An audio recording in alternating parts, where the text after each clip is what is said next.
Thank you. Yeah, that's Sterling Henderson, and I remember clearly as I was just mentioning to God, that year he gave me a good thrashing. my partner boy. Yeah, unfortunately. What say? Gone, but not forgotten. Yes, indeed.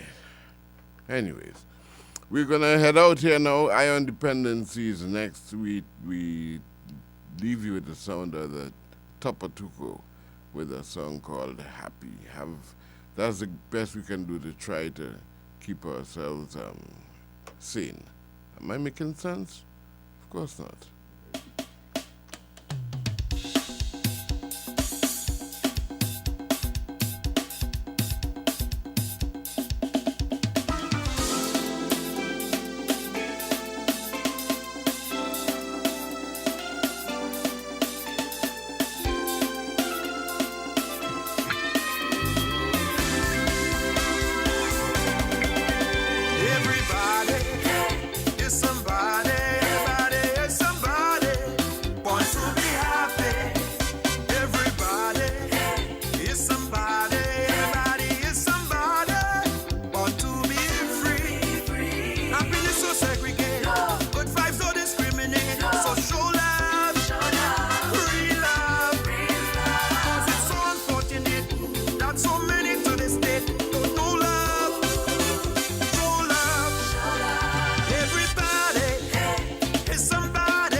Ion Dependency with Garth and Natasha. Reality radio, at its best, where every life is a biography. Sundays, at 10 a.m., and exclusively, on I-95.5 FM. And streamed live, on the Ion Dependency Facebook page, and YouTube channel.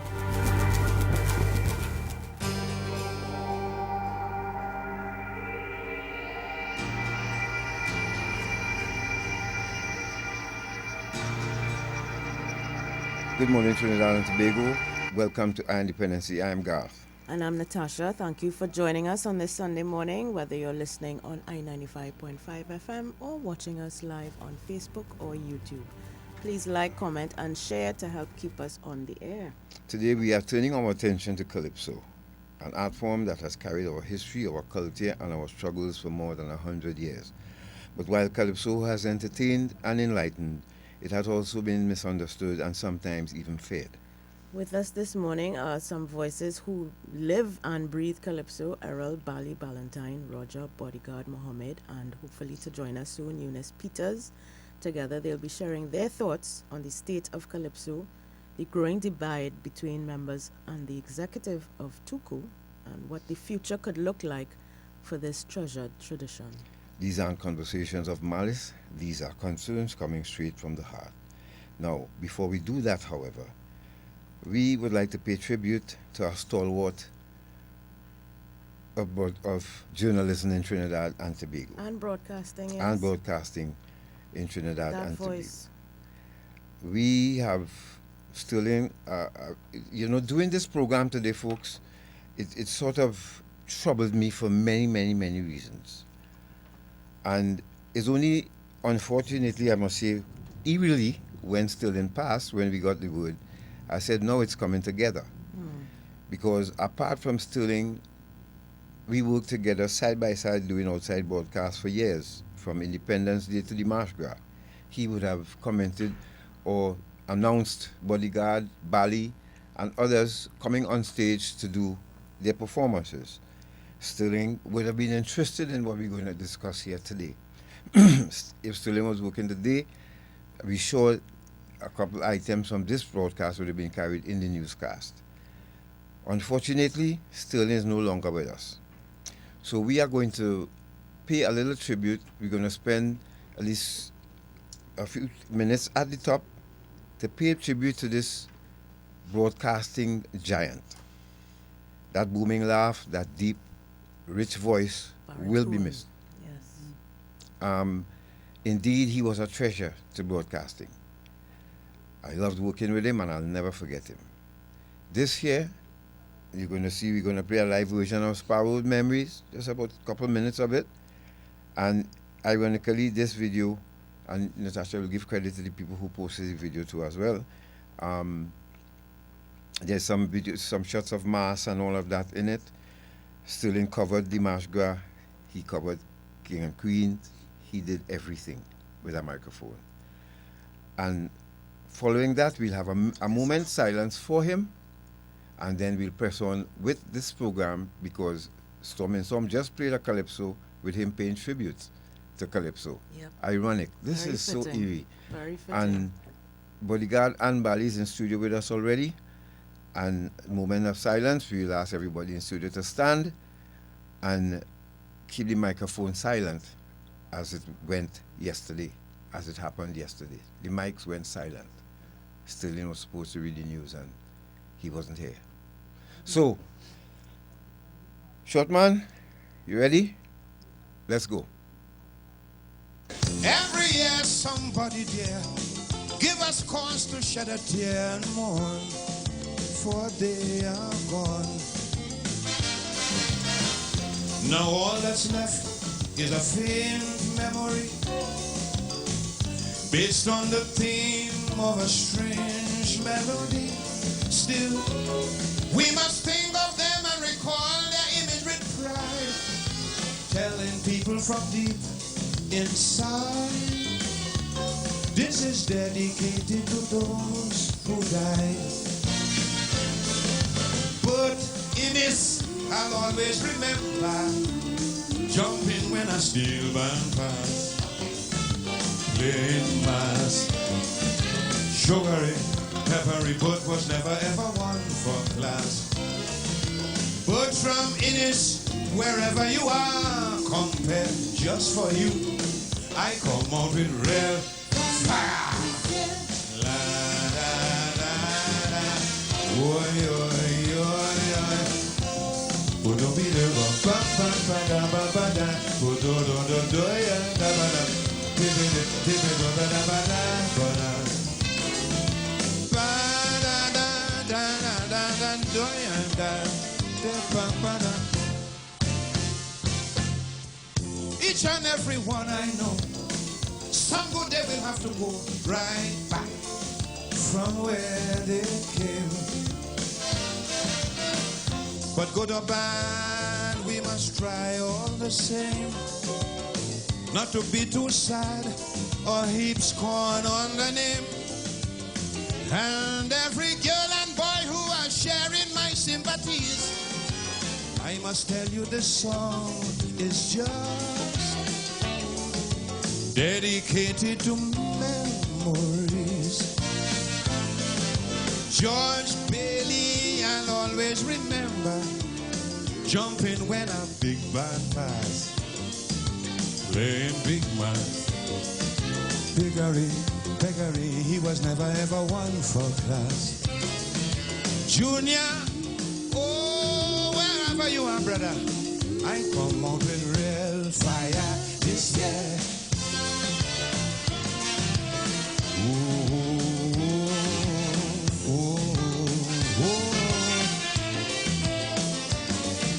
Dear Junior,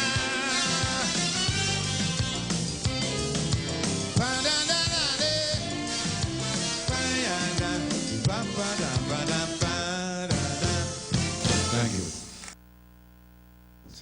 So, let's now stand, please. A moment of silence for Sterling Henderson.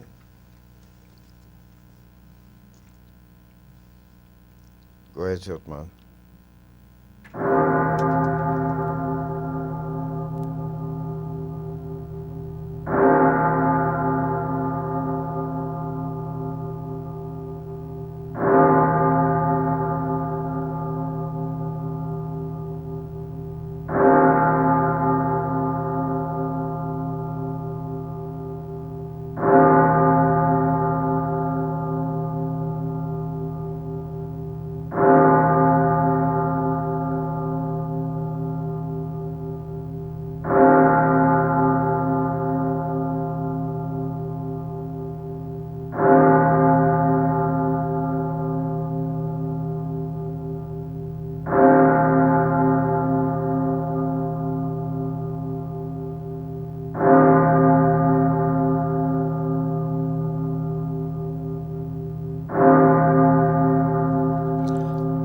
very much, Kingston.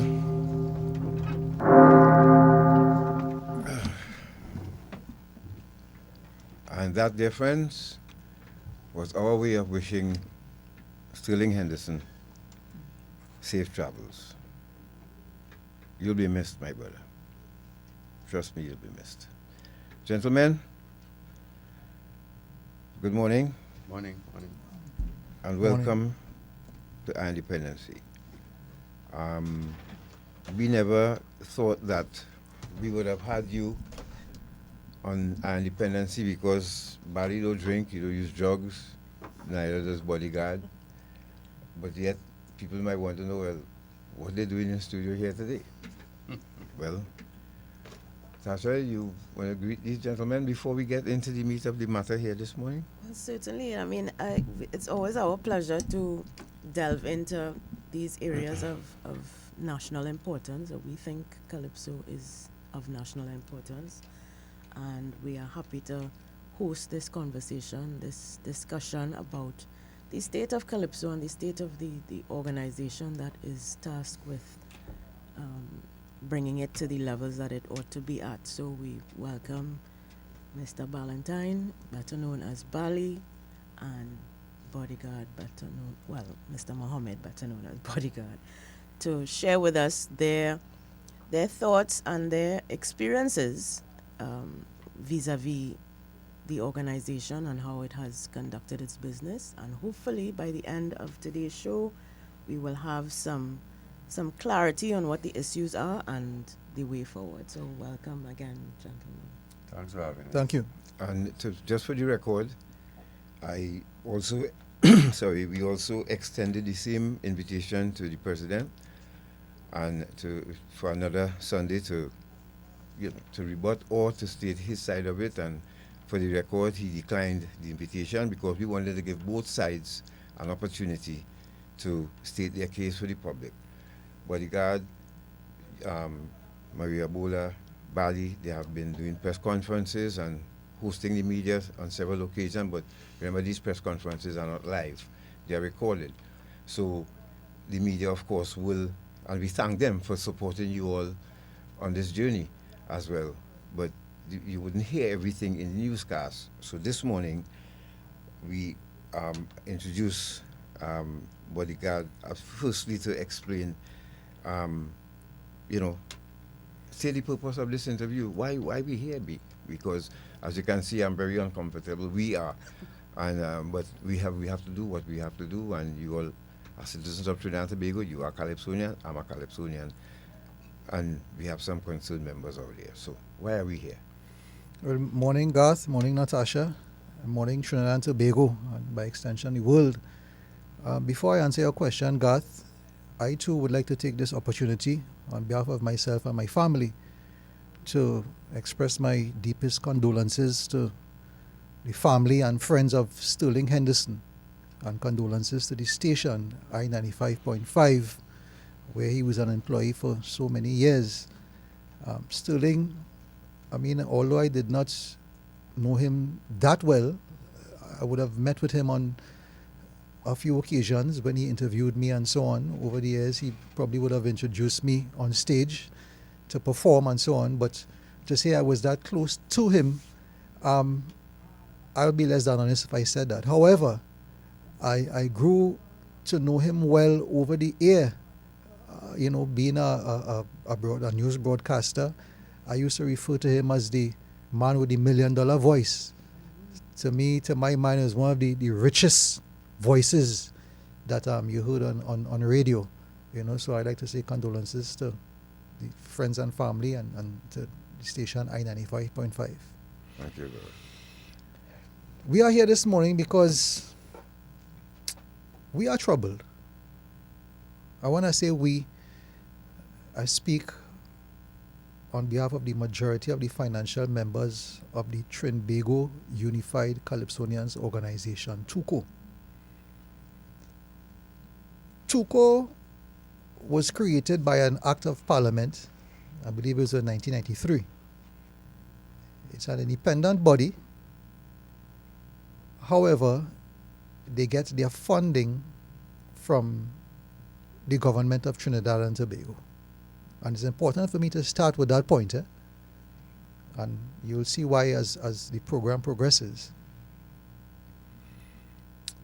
In the month of May, Errol Bali Ballantyne, a household name in Trinidad and Tobago, a great Calypsonian, and a long-standing financial member of TUCO and a past executive member of TUCO, went privately to the executive of TUCO because something had come to his attention.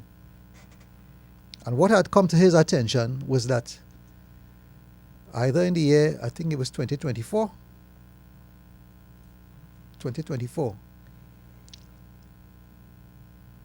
the president of TUCO, Ainsley King, would have paid himself and certain members of his executive. That is what was reported, that is what was rumored. Hundreds of thousands of dollars in lieu of performing at the National Calypso Monarch competition. That is what was reported. Bali went to the executive of TUCO privately in the month of May, and Bali was ignored for 3 months. Now, I heard the president say to the media quite recently that he has an open door policy. But if Bali came to you in the month of May, privately, to discuss a troubling concern that he had, a man like Bali, who was a former executive member, as I said, and he was ignored for 3 months, then I am not too sure what kind of open door policy is that. Because it had to take Bali going publicly before he received a response from the president. The president, by this document of a meeting that was had sometime in 2024, I think it was February 2024, and the minutes of that meeting clearly indicated where President Ainsley King and certain members of his executive were paid hundreds of thousands of dollars. That document started floating in the public space.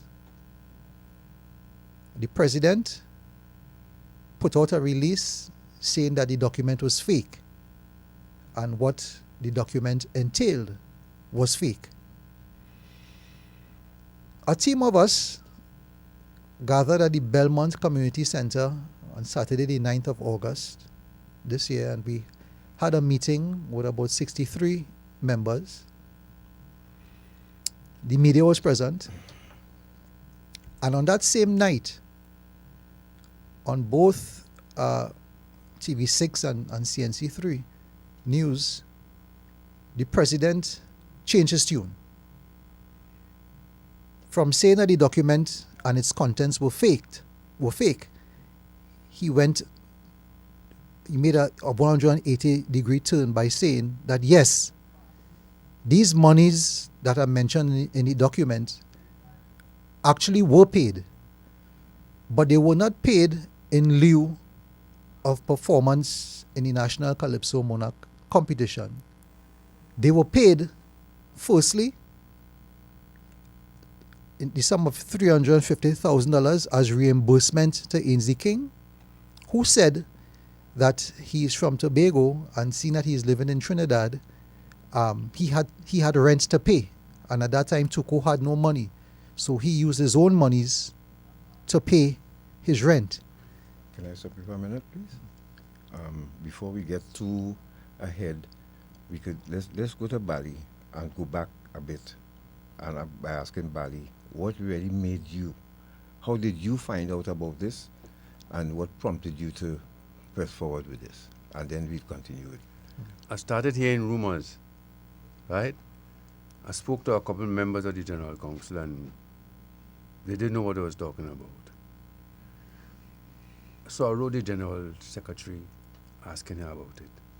On the 1st of May, I was ignored and didn't get any response. And then I wrote again on the 16th of May. Now you have tangible proof, and you decided to engage them first. You didn't go to public I first. asked question. I didn't. I say I've heard that this has happened. could you tell me if it's true? And if it is true, what is the rationale behind this payment? That is how I phrased the thing. I didn't get a response. On the 16th, I sent another letter, but this time I said, if I don't get a response, I will go to the powers that be. I got a call from the General Secretary on the 16th, I say, or the 17th. And she started to explain. I said, I don't want anything over the phone. Answer my email. And that was it. There was no answer, they just completely ignoring. And then at a meeting of the E-Zone, I met the treasurer and I put the question to her. She refused to answer, and then I told her, I said, you are going to force me to put pen to paper. And that is what I did. That was after months. Then I put pen to paper, and I sent an open letter to TUCO. Now, before for those who may not know, can you explain briefly what TUCO is supposed to represent for Calypsonians? With the organization that runs basically everything in terms of Calypso, they're supposed to be the watchdog, the assistant, everything in terms of Calypso, they're supposed to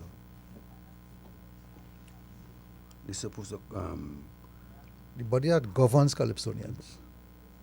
and all the competitions, the welfare, a lot of things that they're supposed to do. But what I have noticed is that the General Council believe that they are TUCO and not the membership, and they are behaving that way. They're not meeting with the members, they're not see with the members, they're not talk with, and they're just taking decisions. And even if you take a decision, at least let the members know you're taking decisions, and not even informing the members that this has been done, this is doing. So they're not fulfilling their mandate as far as I'm concerned. No. Well, was there ever a discussion about conflict of interest among the executive in terms of competing that you or Bali ever heard of? I think there was a meeting. I don't know if the word conflict of interest was mentioned, but there was a meeting in 2023, and then they said certain members of the executive will not be taking part in the competition, and that was it. No anything monetary was discussed or conflict of interest. I didn't hear the word. I didn't hear anything about conflict of interest. It could have been said, but I didn't hear it. Okay. No, bodyguard. Who, without calling any names, we have a president, and that's fine. But who are the persons alleged to have received these last payments you were speaking about? The persons alleged to have received these payments were the president, the vice president, the treasurer, the assistant treasurer, General Secretary, and the general secretary. Those are the persons alleged to have received these payments. Okay. Now, is this the first time such a thing has been done, to your knowledge, or Was this a practice that had been ongoing and only? I could answer that. It is rumored that it took place in 2023 also. But there were 3 people involved this time. I won't call the positions, but there were 3 people involved who was paid that before. We don't know if it took place in 2025 because we have made overtures to examine the accounts and have been thwarted up to now. Because if we examine the accounts, we will know with 2023 and also 2025. But we have not been given the chance to examine the accounts as yet. I want to say something here. So, when I first made it public, the first response from TUCO was to lie. They lie and say, I must be crazy. Then they did a 5-page missive saying the same thing. They lied again, saying, no, this did not happen. It's when the evidence came out. They even lied again and said the evidence is fake. So there were 3 consecutive lies put out by the General Council of TUCO to not just the members, but the general public and taxpayers. Now, God said it's the Ministry of Culture that funds TUCO. But that fund, that money, belongs to the taxpayer of Trinidad and Tobago. Given what you all know about how the organization is supposed to function, who would have the authority to sanction payments like such Nobody. as those? Nobody has the right to do wrong. And to sanction something like that is wrong. So nobody has the right to do wrong. In fact, I understand that not every member of the General Council knew what happened. So they hid it from certain members of the General Council also, because they knew what they were doing was wrong. That is why they had to lie about it. When it came to light, three times they went to the media lying and saying it's not true. So if you know something, if it's not wrong, what you do is right, you don't have to lie about it. Say, yes, we did it. But the mere fact you have to cover up and lie, it shows that you did something wrong. Nobody got. As I mentioned at the top, TUCO was created by an act of parliament, and TUCO has a constitution. And that's a very interesting question that you asked here, Natasha, because as far as the TUCO's constitution is concerned, nobody has the authority to sanction such payments. As I was saying earlier, when I was interrupted by Garth, the reasons that they gave eventually for admitting that these payments were made, the president that is that he had to reimburse himself for his rent, and that the other members of the executive were paid $100,000 each in the case of the general secretary, the vice president, and the treasurer, and in the case of the assistant treasurer, $60,000 for works that they have done. The president allegedly paid himself, I shouldn't say allegedly again, because he admitted it. He paid himself $350,000 for reimbursement for his rent, and also, in addition, $100,000. We are saying that there's nothing in the TUCO's constitution that speaks to this. We are also saying that the president of TUCO is a salaried position. We are also reliably informed that the president of TUCO, being one of the commissioners on the NCC, the National Carnival Commission, they are also granted accommodation allowance.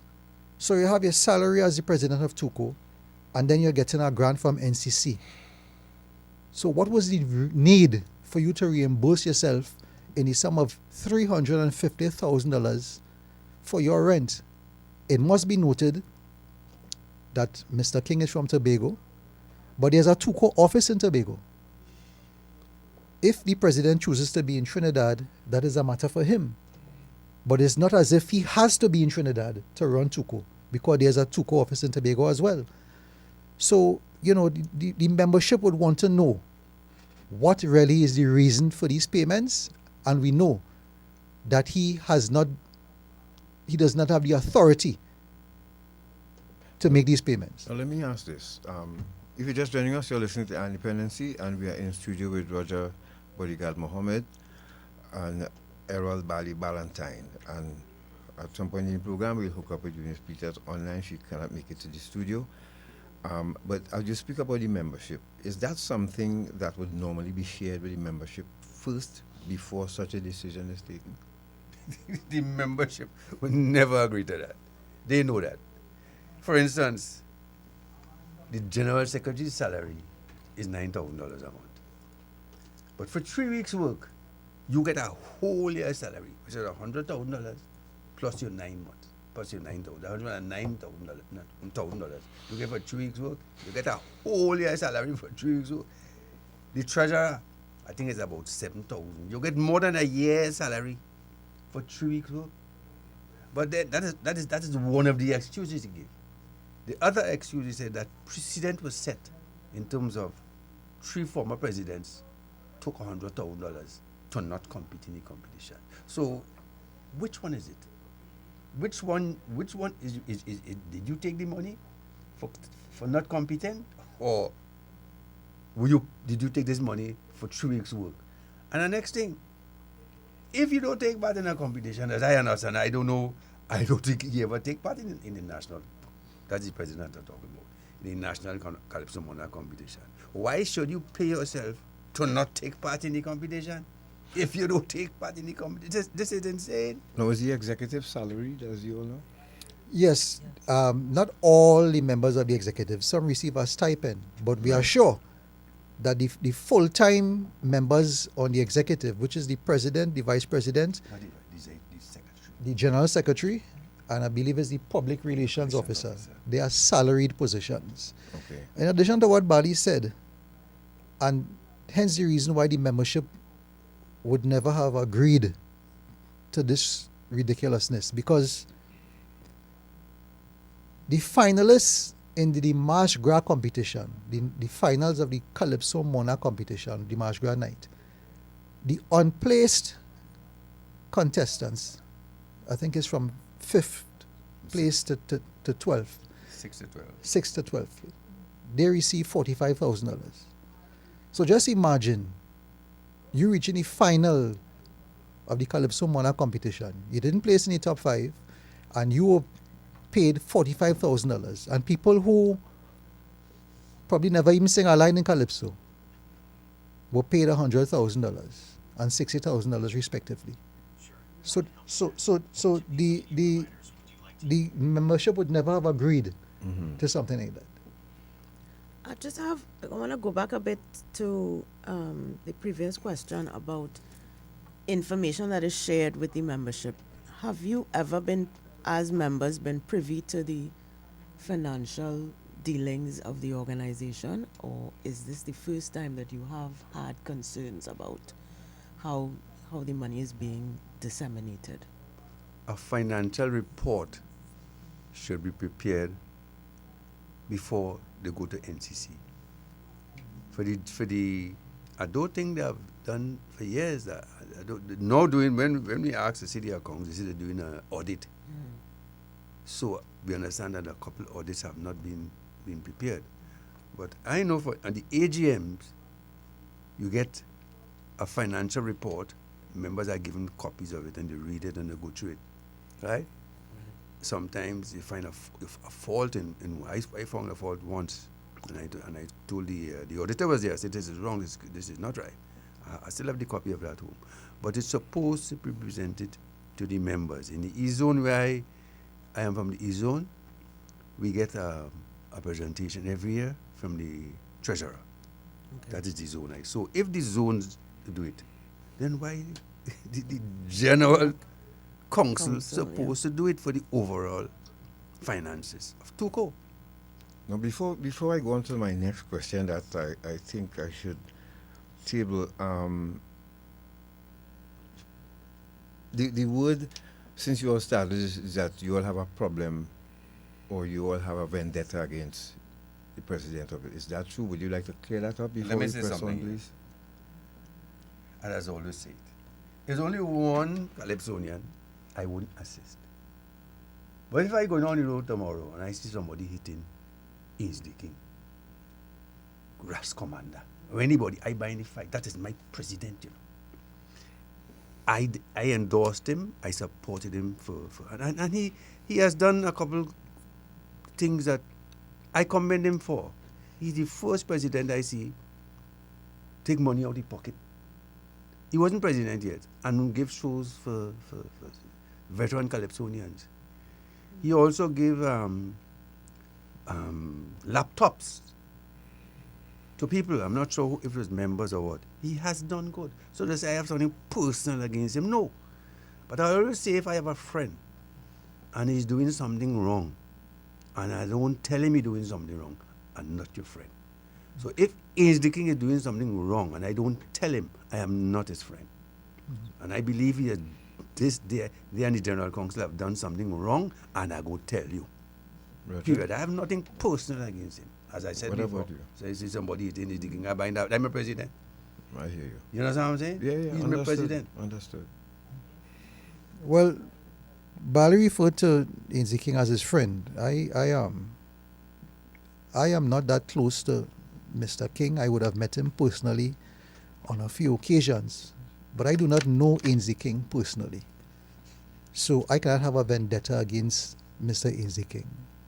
There's no malice whatsoever or no vendetta in what we are doing. Had Mr. Ainsley King addressed Bali's concerns back in the month of May, we may not have been here this morning. All right? So it's as straightforward and as clear-cut as that. It has nothing to do with any vendetta or any malice. Okay. So what is the criteria then used to determine bonus for staff? What's criteria is used, Bali? If you can Certainly not $100,000. But the criteria, what was the criteria? I work as a, not, it isn't really a bonus. Sometimes they have committees. Mhm. I was on the adjudicating committee for Carnival and I received $7,000. I know there was a time when they were saying, well, you're thieving money. And I joined the finance committee. They put me on the finance committee from the East Zone. And my very first meeting, I told them, I am all for accountability and transparency. The members say, oh, you're thieving money, so on, so on, so on. Could you explain me what it is going on? And I was shown a chart where the president received $34,000 and it went down to about $2,500. And I told them, I said, this is acceptable. The members would accept this. This is acceptable. And I said, let's hold a meeting and explain to the members this. And that they did. They held a meeting. They held a meeting of where Napa is now. They was building Napa on the steps of Napa. They held a meeting there. And they explained to the members these bonuses or these money that was paid for the certain committees. And the members accepted it. Because the top money was $34,000 that went to the president, and it went down to $2,500. I couldn't remember who, but this thing about $100,000 people gain, that is insane. And certainly not for not competing. That can't be a criteria either, right? Do you all have any idea how much or what kind of funding TUCO receives annually from the government? I think the last one was about 16, or I have a chart, 16 or 13, 12, 13 million, I'm not too sure. But, let's say it's $10 million. It could be more than, it's more than that. But roughly $10 million is more than that. Per year. And as you mentioned, they are supposed to account to the membership at the annual general meeting with audited financials. Right. But before that, you have Carnival. Yes. Carnival finish, you didn't have a meeting for Carnival to tell the members, oh, this is so and so on. It was the biggest crowd they've ever seen in Skinner Park. And nothing. The first meeting you have is this EGM, quite long in September. The Carnival finished so long, and you meeting. That is why I said the General Council believe they are TUCO, and they're treating the membership as if they don't exist. You understand what I'm saying? This is ridiculous. Yeah. Because as far as you have described, there's no opportunity for the membership to vent their concerns, to ask questions, to hold the executive, who are elected officials, to account for their stewardship of the organization. One of the problems we had was quorum. But what used to happen, if a meeting is called and there's no quorum, the meeting is adjourned. And the following meeting that is called, whoever turns up is the quorum. So they know for a fact, if there's no quorum now, we didn't have a decision, call a meeting in about a month's time, and the amount of people there will be the quorum. The new constitution changes that. They reduce the amount of people to form a quorum. So we'll know the first time they will cover the quorum. So we can address that. But at the stands now, if we say, let me see the meeting coming up on the 27th, we don't have a quorum, they could call a meeting in 3 weeks after that, and whoever turns up, it will be the quorum. So there are no problem for not calling meeting. They are supposed to call meeting and let the members know what is taking place. So you're suggesting that after the main activity, which is Carnival, whichever month or day it falls on, after that festival, TUCO should have an AGM, a gathering of its members to Not discuss. Not an AGM. Not an AGM. What should happen? Or extraordinary meeting. Just have a meeting. Supposed to submit their A financial. general membership meeting, and let's have a postmortem of the carnival. Right. Because you will know what mistakes were made, what was done, so and so was said. But nothing, zilch. What are you doing there? What are you doing there? Because I from what I gather as a layperson, the bulk of the funds that TUCO receives from the government is to execute carnival activities. Yeah. Not really, no. It's to run the organization throughout the year also. Right. It's to run the organization. Because they have salaries to pay. It's to run the organization. Yes. Part of it is for the competition. That's Right. part of it. And the tents, right? Right. But the rest of it is to run the organization throughout for the year. If you're just joining, if you're just joining us, you're listening to our Dependency. Let's go to a break, and then return. We continue. We have so many questions. As painful as this is for us here, we know that this would not have reached here if things had gone a different way. I know this is no joy for Bali and Bodyguard to do this. And I understand why. I try my best, as we have tried our best to protect this organization's integrity. But in hindsight, I think a lot of people think in hindsight we could have prevented this from happening. I am going for a break. When we return, we continue with Bali and Bodyguard. Stay right there.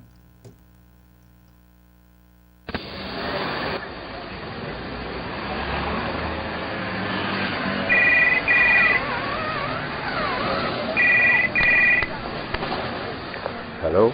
Hello, Mr. Dobson here from HMP London. Can I speak to Mr. James, please? This is Mr. James speaking.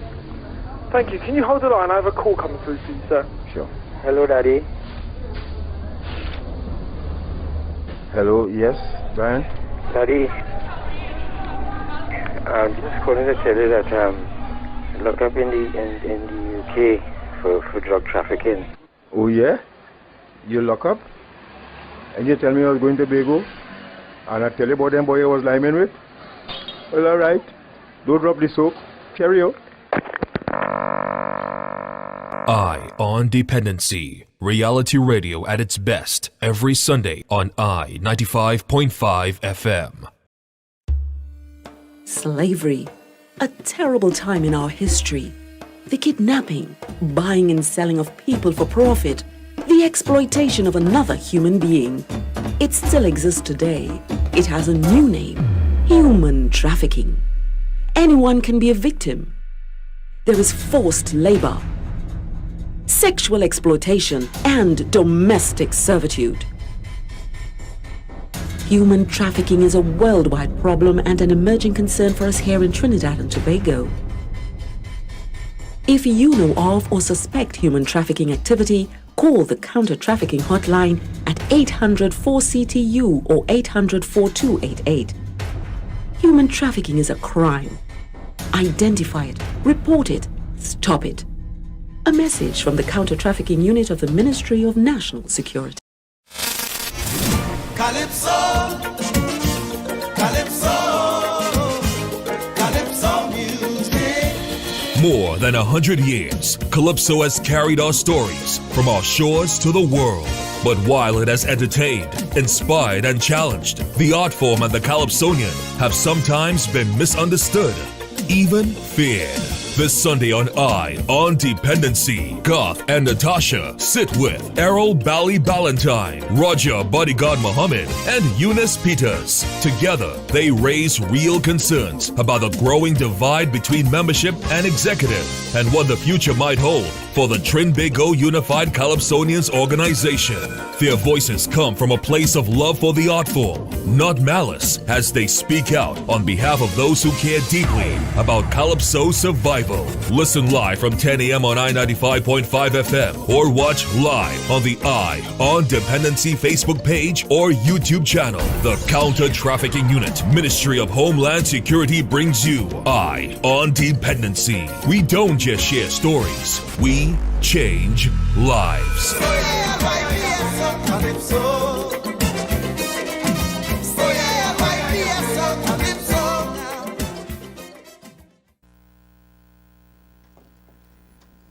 Thank you for staying with us. This is Eye on Dependency. We're talking Calypso this morning with Bali and Bodyguard, and we just went through some of the pertinent questions, the core of the issues that these gentlemen and their colleagues have with the governing body for Calypso, if we can say that, TUCO. And we have some further questions to pose to these gentlemen. Yeah. Do you believe that the government should get involved in this matter? And if so, why, what way and why? Yes, we believe the government should get involved.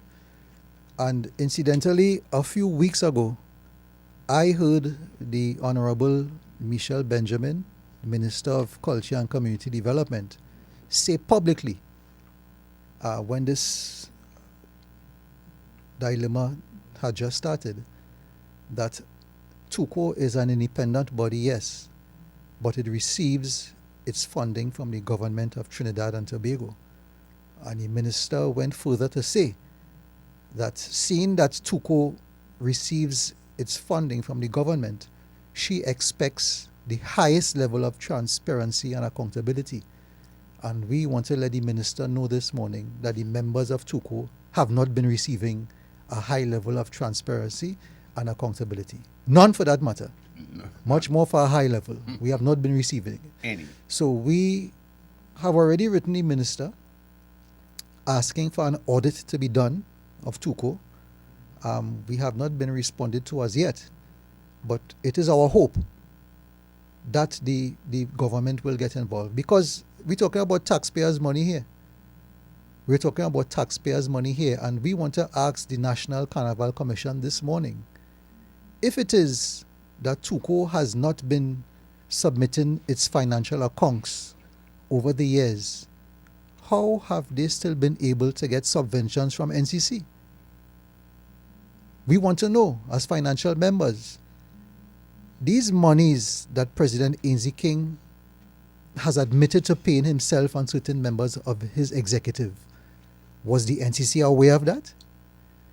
And if they were aware of that, why was TUCO still given a subvention? These are questions that we are asking and questions that we need answers for. And if the government does decide to withhold the subvention in lieu of the provision of certain documents from the TUCO executive, what would be the fallout of that for the Calypsonians and the members?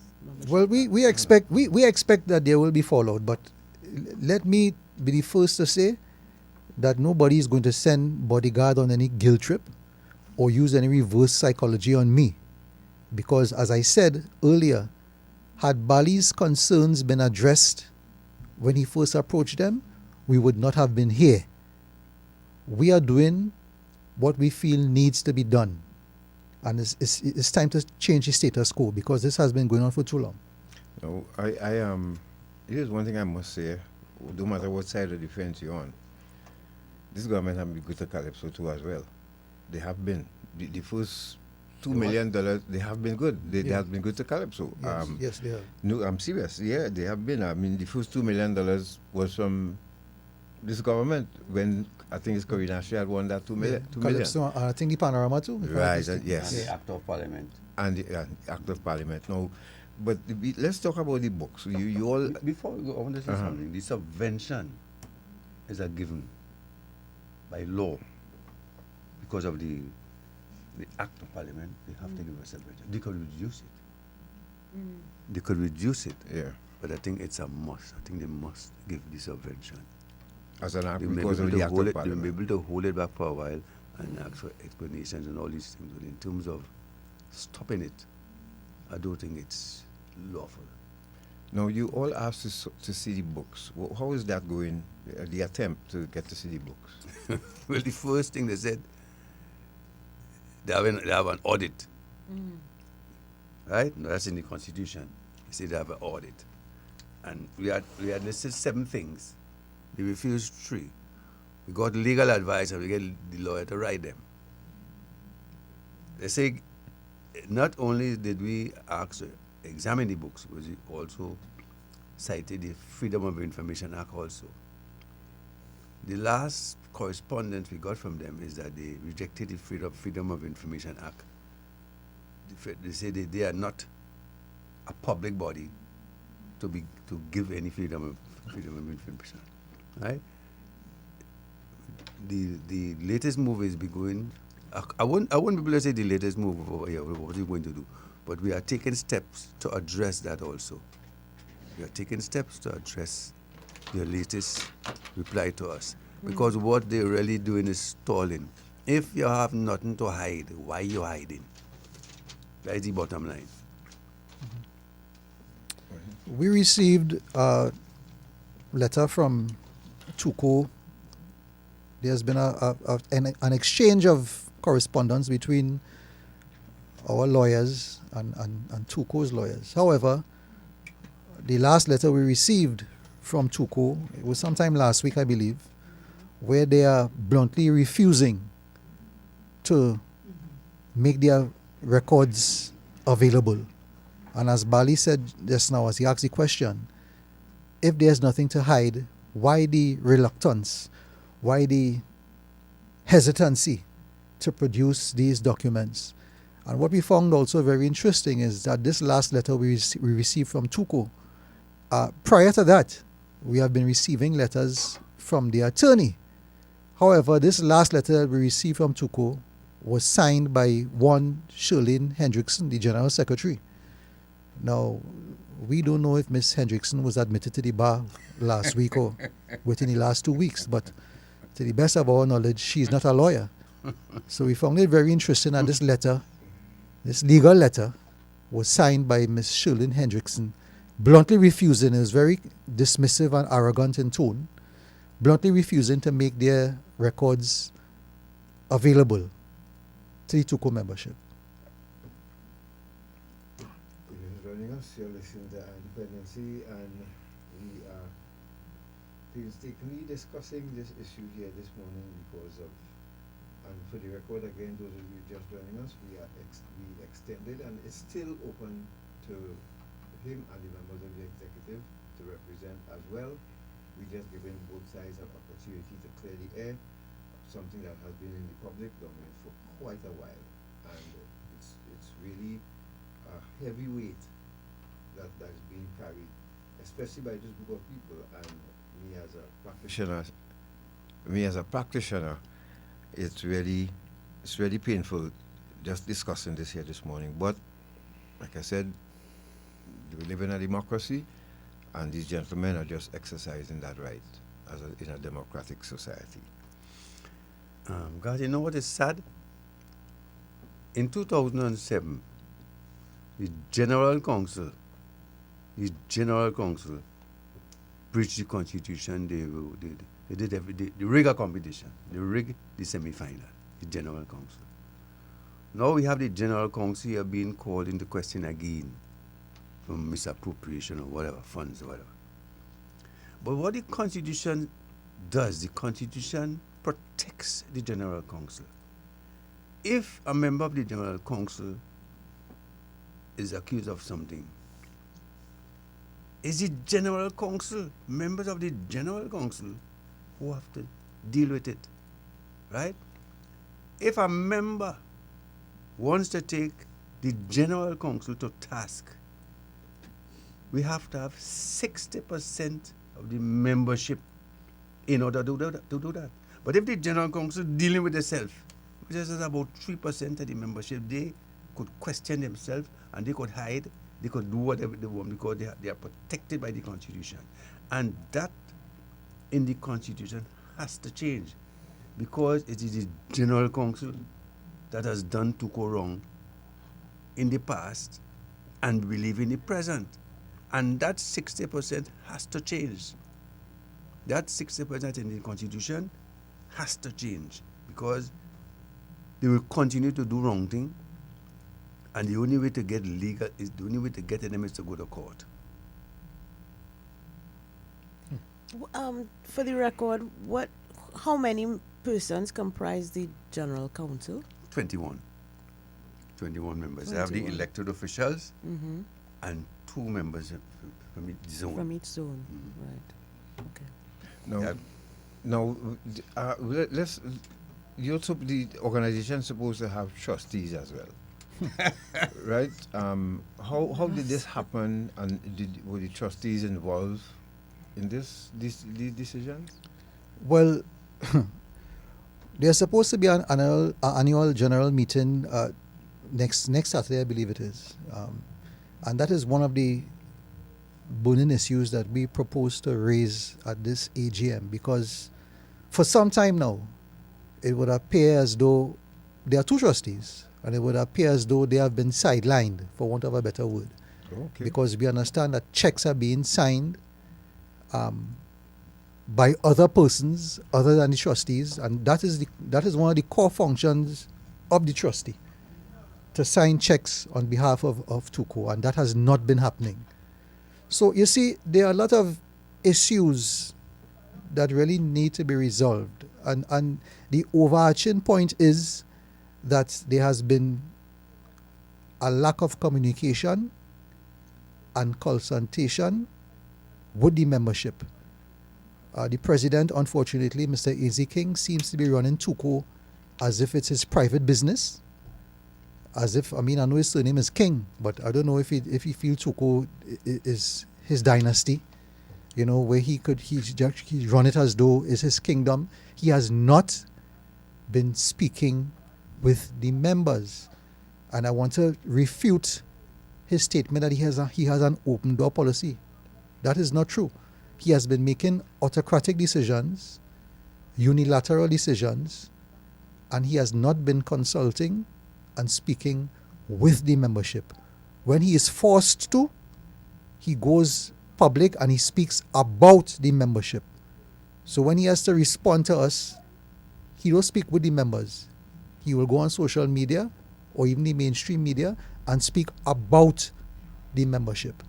This is a person who claimed that he took TUCO from stagnation to international claims or words of that nature.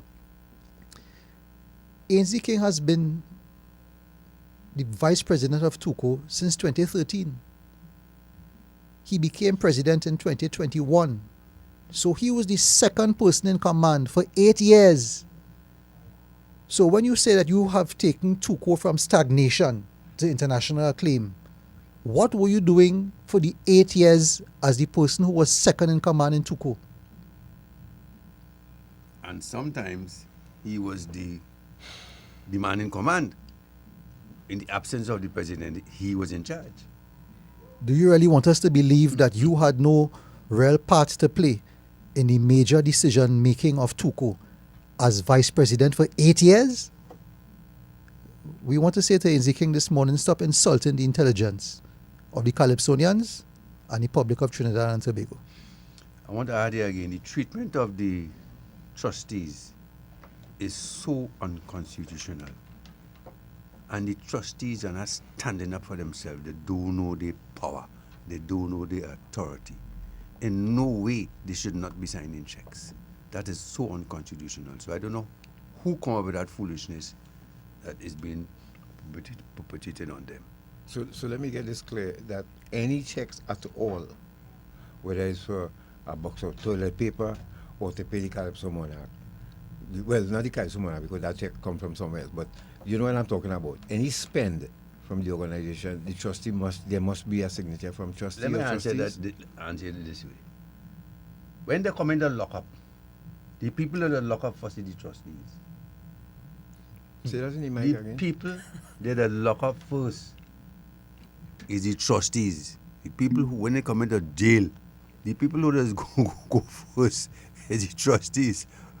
Because they are what, like a guardian? They are the vanguard. So it is vested in them. whatever owned by TUCO, it is vested in them.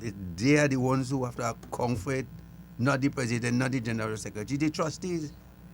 So similar to the role of the permanent secretary in a ministry.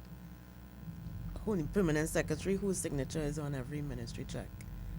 That individual will have to account if there is any fraudulent activity.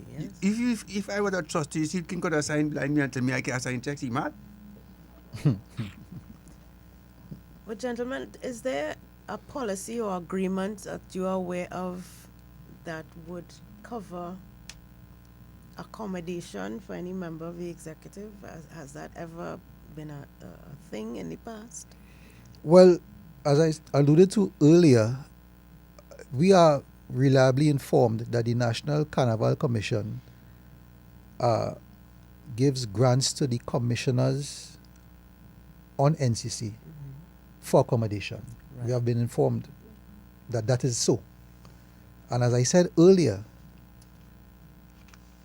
if Mr. A.Z. King is from Tobago and claims that he is living in Trinidad, so he has a rent to pay, I want to reiterate, there's a TUCO office in Tobago from where TUCO can be run. If Mr. King chooses to be in Trinidad, that's a matter for him. But if he chooses to live like the Joneses and the Dukes, and I say Dukes with an exclamation mark, I know why I'm saying that. If he chooses to live like the Joneses and the Dukes and want to live in a multi-million-dollar complex while he's in Trinidad, TUCO's money is not for that. Or even if he does decide that he needs to be in Trinidad more, that should be a decision taken by the General Council, not so? TUCO's money is not for that. You cannot claim that you had to pay your rent while in Trinidad and that when TUCO finally got their subvention or whatever, you took money from TUCO to reimburse yourself. No way any constitution speaks about that. That is unlawful. And this is something that the president admitted to on national television. And we have it on record, so I hope he don't try to recant and say that he never said that, because he did. If you're just joining us, you're listening to Independency, and we are speaking about Calypso this morning, and we have in studio with us Roger Bodyguard Mohammed and Errol Bali Ballantyne. You said compared to what ordinary members or competitors receive, the large sums that were paid out, I think you mentioned the price structure for the Calypso Monarch competition. And you were saying that it is way more than what the competitors get on that night? Oh, yes. From the 6th place to the 12th place, they receive $45,000. Okay. You know, and certain members of the executive, as has been admitted to by the president, receive $100,000 and $60,000. Mm-hmm. Some of them never even sang a line in Calypso. And we would want to know, what are the works that the president is speaking about? Because in his admission, apart from the reimbursement to himself for his rent that he had to pay, he said that these monies were paid to certain executive members for works that they have done. And the financial membership would want to know, what are these works of which he speaks? And what period did these works take place? Yes, because he also went on to say that he is the head of several committees.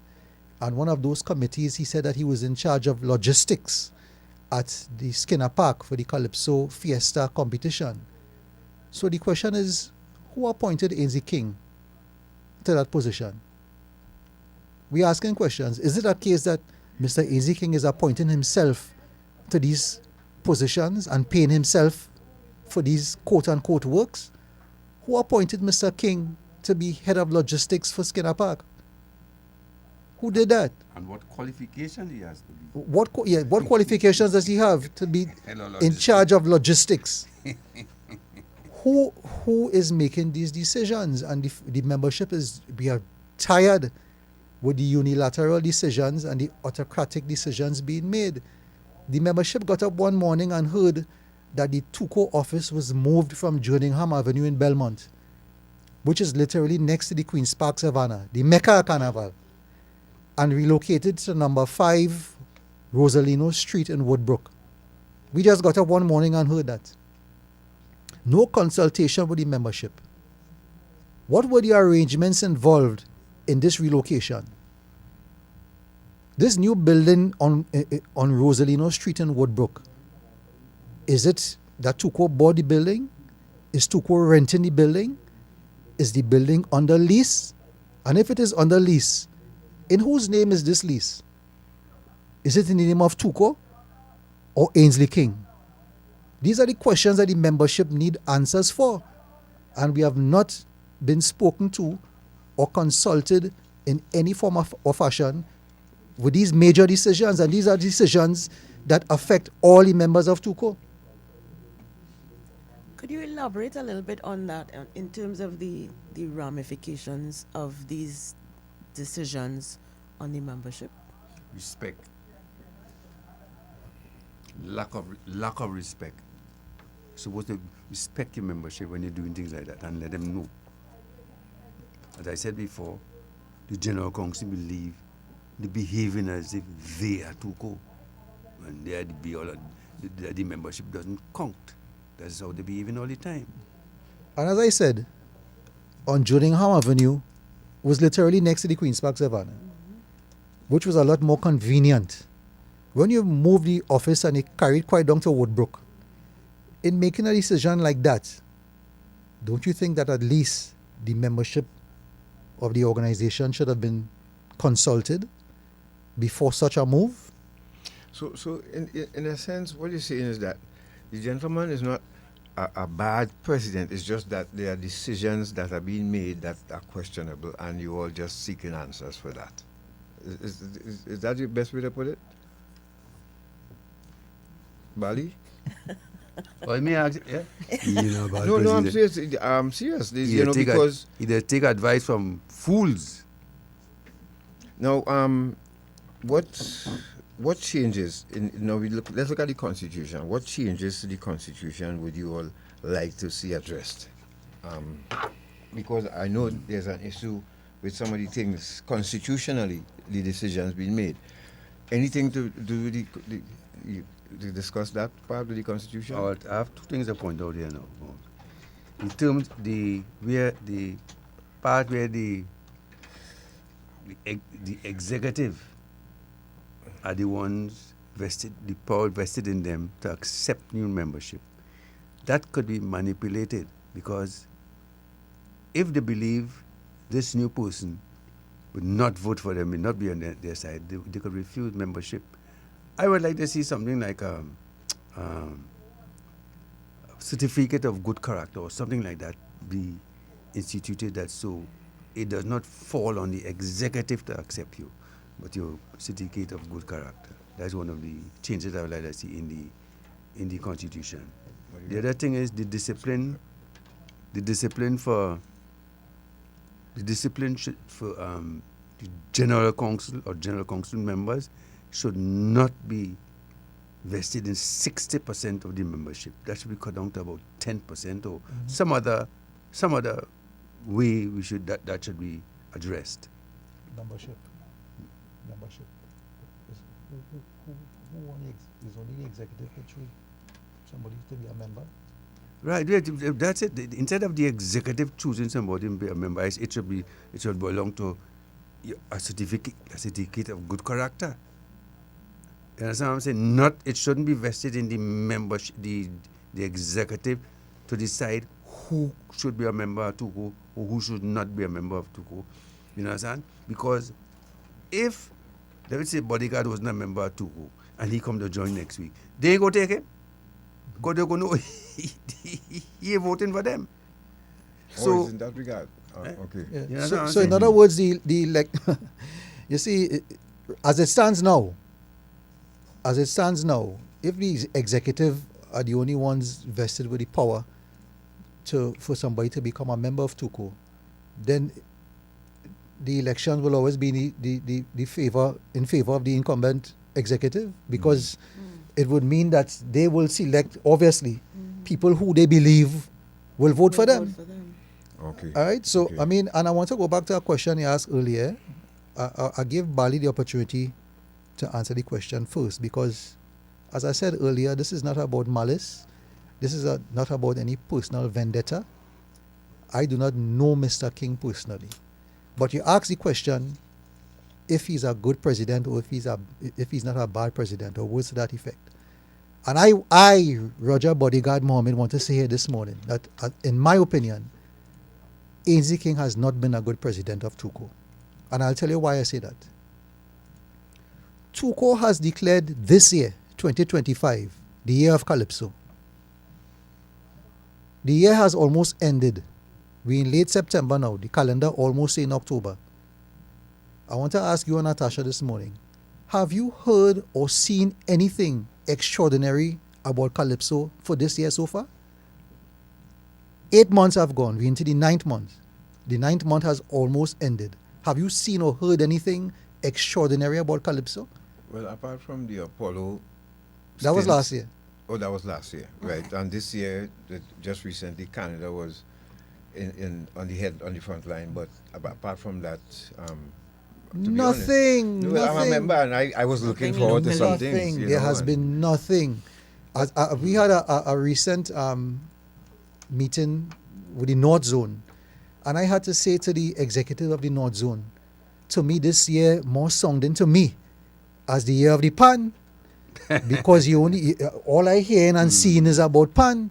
I have not heard or seen anything about Calypso. And as you alluded to just now, Garth, they attended the Trinidad and Tobago Day in Canada recently. We are waiting with bated breath to see what benefits are going to be redundant to the general membership from that trip, because they went to the Apollo Theater in New York last year, and I don't know that it has done anything at all for the organization. All right, so we are waiting with bated breath to see if this trip to Canada for Trinbago Day, what benefits are going to be redundant to the membership of TUCO. And while I'm on that, that's the next thing. It seemed to be one small clique of people who are benefiting from everything. One small clique of people. One set of people on TUCO shows, one set of people on TUCO executive traveling, one set of people. We would like to ask the question this morning. We observed that the assistant treasurer was a member of that contingent to Canada for Trinbago Day. She was also at the Apollo Theater in New York last year. We are asking the question, what is the role and function of the assistant treasurer on these contingents? When you have a public relations officer, an assistant public relations officer, a marketing officer, what is the role of the assistant treasurer on these contingents with TUCO, these foreign trips? No, as a past member of the executive, Mr. Valentine, how these are Calypsonians have been traveling after Carnival. They go out. I don't know if TUCO sees about that or they do it on their own. I know some of them do on their own. But how are members of TUCO selected to go on these? Because I don't know. I honestly don't. Right? But how are they selected? Let's say, for instance, this last trip here and they went to the Apollo one.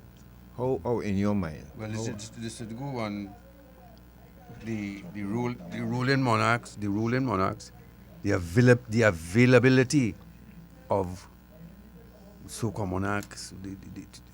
When they go, you select according to that. That should be how it is done. The availability and the leading performers of the year. They could include, apart from that, they can include a veteran like he include Johnny King.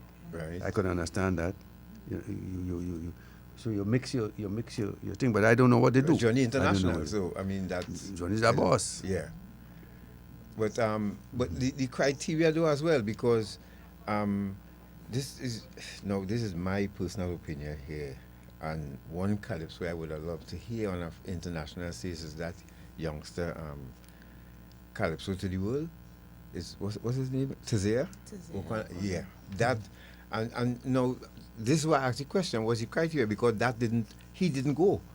And to me, every time I listen to that Calypso, it's a beautiful Calypso and well rendered by him. So this is why I asked the question, what's the criteria for selecting people to travel? I really don't know. We're talking about Tazea O'Connor, and I agree with you. I agree with you. But what about the reigning Calypso monarch, Helon Francis?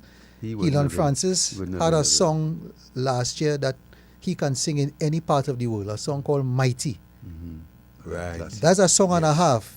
Beautiful Calypso, talking about our country, and I heard that the president mentioned somewhere that they had asked Helon Francis to go to Canada, and he said that he had other engagements, but we are yet to confirm that, because at this stage we don't know what is true from what is not true. If you're just joining us, you're listening to Independency, and we are having I remember a discussion. Hang on, Bali. We are having a discussion here this morning on Calypso and the state of our organization and the way forward to it. So far, the gentlemen have managed to get out most of their points. When to make a return to see if we could get on to Eunice so that she can add her thoughts to the mix here. What's if what you all are saying, what you all expect to come out from, because you have an AGM or extraordinary, is it extraordinary meeting or an AGM? It's AGM. Right. What you all expecting, or what you all hope could come from that? That justice be done. When you say justice, what do you mean? They admit the guilt, or if not, if they don't admit the guilt, we'll have to dig up and find out the guilt. And as I said before, in terms of disciplining members of the General Council, it's difficult, right? But this is perhaps where if it could be classified as misappropriation of funds, then we'll have to weigh all options in terms of dealing with that. And when I say all options, I mean all. No, I am the last person, and Natasha, you know that. I am the last person when I see anybody get into problems with the law. I don't like it. I've experienced it, so I know it's a stay far from that happening. And I'm sure you all probably don't want to go down that road, but what would you like to see come out of this? Well, according to the TUCO's constitution, in order to call for a vote of no confidence in the president, I think we need 60% of the membership, which is a difficult proposition. All right, because, and that's another issue as well. Over the years, most of the members of TUCO have become fearful and trepid, because what TUCO does, and what they have been doing for years now, is dangling this carrot over their heads that if you challenge TUCO, you ain't go see Calypso Fiesta. You ain't go see the March Gras. That's what has been going on, and I'm not talking about by guess. At least one member who I have a lot of respect for and who has no reason to lie to me. At least one member said to me that he was personally threatened by a senior TUCO official who said to him that anytime I challenge TUCO or you look to rock the boat, you will find that things will stop working out for you. You will find that you stop getting calls that you qualify for Skinner Park. Right? This was said to me. That person was personally threatened. So I ain't just talking off the top of my head. And so this carrot that has been dangled over the heads of members for years, you find now that members are fearful. They don't want to jeopardize their chances of advancing in the Calypso Monarch competition. So they remain quiet. Roger, hold on, Natasha, but that's not supposed to be the decision of the executive. That's supposed to be the judge's decision who goes to Skinner Park and who goes to the March Gras. I was just going to say, I mean, it sounds as if, and I mean, I experienced this, Well, if you listen to Bali earlier, Bali said, and this was proven, that the competition was rigged in 2007. So the history is there, you know. The history is there.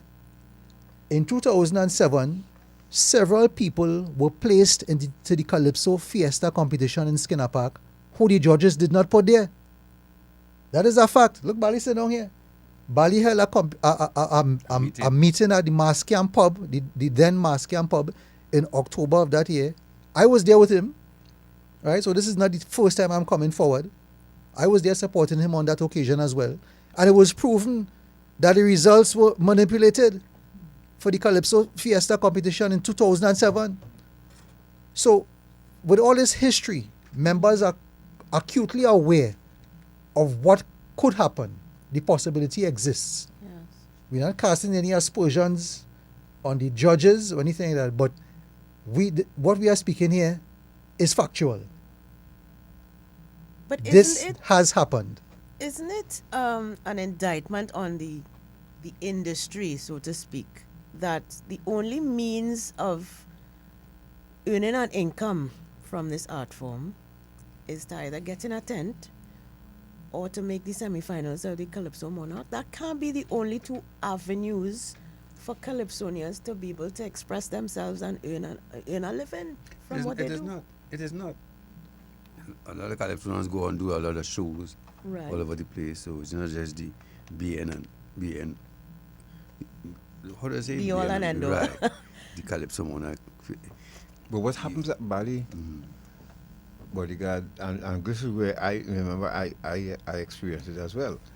After Carnival, nothing happens, and that started to dwindle over the years. Remember, we had a Northern competition, and then we would have a national competition after that before Carnival season starts, and all of that went on. It had all that. We had Sports and Family Day. It had church service. It had a lot of things, that happened, and it has become less and less. Why is that? But in terms of making money, the soca, which is Calypso, they go all about all through the year and make money.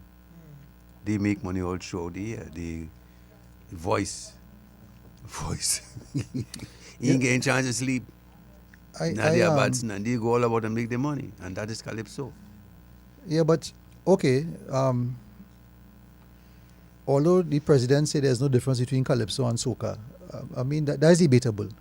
But I know a lot of soca artists. They do a lot of work overseas and thing after the carnival. When it comes to Calypsonians, I don't know who's the a lot of Calypsonians that you refer to, Bali. I'm not aware of that. No, but when I said a lot, I mean the soca. Oh, the soca. All right, okay. Right. All right. Where are the opportunities then for Calypsonians to? There are no opportunities. And anytime TUCO has a show, is the same set of faces you're seeing on these TUCO shows. As I mentioned, as I alluded to earlier, is one small clique of people that enjoying all the spoils. Right. Now, I am not saying, I don't want the public to misunderstand me. I am not saying that we're supposed to have this dependency syndrome where Calypsonians just sit down and depend on TUCO for 3 to 4 weeks once a year, and then that is it. But there are so many things that TUCO could do for its members. We have a welfare officer. Right now, Errol Ince, world-renowned musician, Errol Ince, who has done so much for the culture, who has done so much for Calypso, world-renowned. Mr. Ince is ill as we speak. What has TUCO done for him? I want to take this opportunity to commend Lady Gypsy, Lynette Steele, who tried her best. She held a benefit concert in his honor at San Fernando a few weeks ago. Unfortunately, it was not well attended. But Lady Gypsy saw the need to do something because she realized TUCO wasn't doing anything for him. Right. All right? So what... I just wanted him to finish his point because I kind of cut him off. He was saying that if you're not a member of one of the government tents. Yes. Please finish your point. And I am speaking from personal experience. Yeah. If you're not fortunate to get into a tent, because most Calypsonians are not fortunate to get into a tent. The judges put aside a weekend for the unattached singers. We commonly call it the bullpen. Saturday, the judges judge in Port of Spain. The Sunday, they go down to San Fernando and they judge the unattached Calypsonians. If you are not selected as a semi-finalist for the Calypso Monarch competition, the Calypso Fiesta, that's it for you. That's the end of your season. That's the end of your season as a Calypsonian. If you're not fortunate to get one or two, to be on one or two shows during the year, or you're not fortunate to get a gig abroad or something like that, that's it for you for the remainder of the year until Carnival the following year. And this is what has been going on for years. So you see where the membership, they see this qualifying for the Calypso Fiesta and the March Gras as a pot of gold. Yes. Because that's all they're really being offered. They're not being offered anything else. Yes. That is all that they are being offered. So they don't want to jeopardize their chances of qualifying for the Calypso Fiesta and qualifying for the March Gras. Some people just get sick, you know. When you see the judges finish make their wrongs through the Calypso tents. Trust me, witness. And that unattached judging finish. Yes. People, Calypsonians, be sitting down at the edge of their seats, waiting for those results for Calypso Fiesta to be announced Monday evening or whenever it is. And when they hear the name, I know people who get sick, you know, literally speaking, you know. Oh, yeah. But look one here. I'm not lying to you. Especially when you know that you see, if I want to say, if I do strippiness, I do strippiness. Yeah. But you see, if I know ashore and everybody from captain to cook tell me the same thing, and I ain't getting. Yeah, I get sick for at least have to be coughing and fever and all kind of thing. You know, I'm not lying. It happens. So he's not lying. Did the studio call you this? Yeah. She just called me. You gonna call her now? Yeah, we just tried to call her. If you're just joining us, you're listening to Independency. Let's go to a break. And when we return, we also forgot to pay tribute to Valerie Beckers. I think that's her name.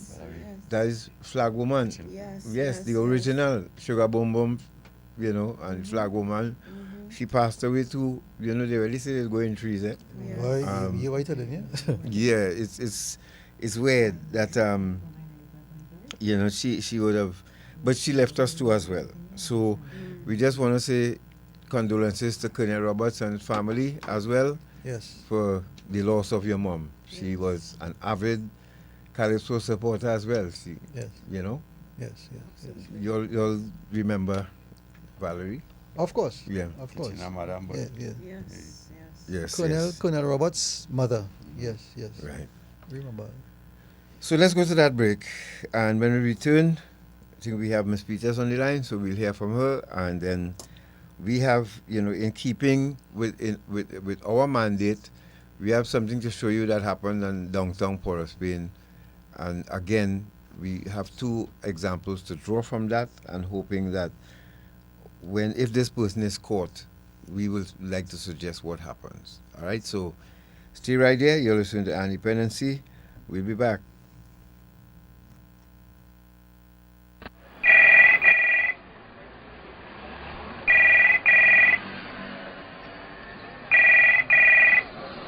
Hello. Hi, this is Patricia Kent from HMP London. Can I speak to Miss Sheila, please? This is Miss Sheila. Hi, I've got an important call for you. Please hold the line. Mommy, it's Sherry. Oh God, Sherry, we looking for you all the time. 3 weeks now. Where you going? Mommy, I called in to tell you I get locked up. I had drugs in my luggage and I'm in England right now. In jail. Oh God, Sherry, what? What you do? How you reach there? Oh God, how we gonna do? Oh God, Mommy, don't cry. It'll be all right. Sorry. Eye on Dependency. Reality radio at its best every Sunday on I 95.5 FM. Don't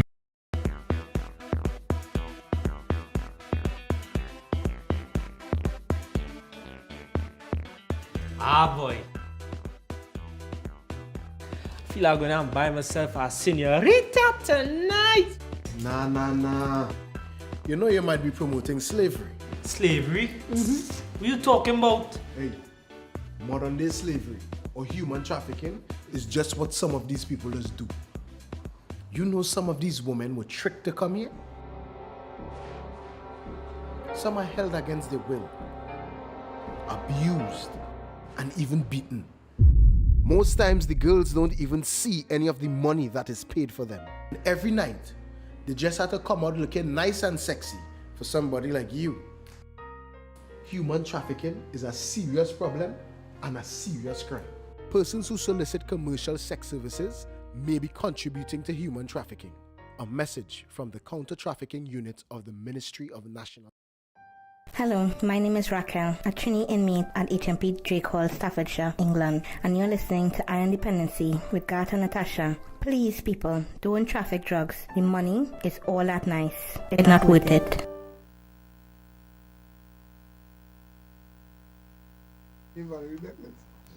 Yes.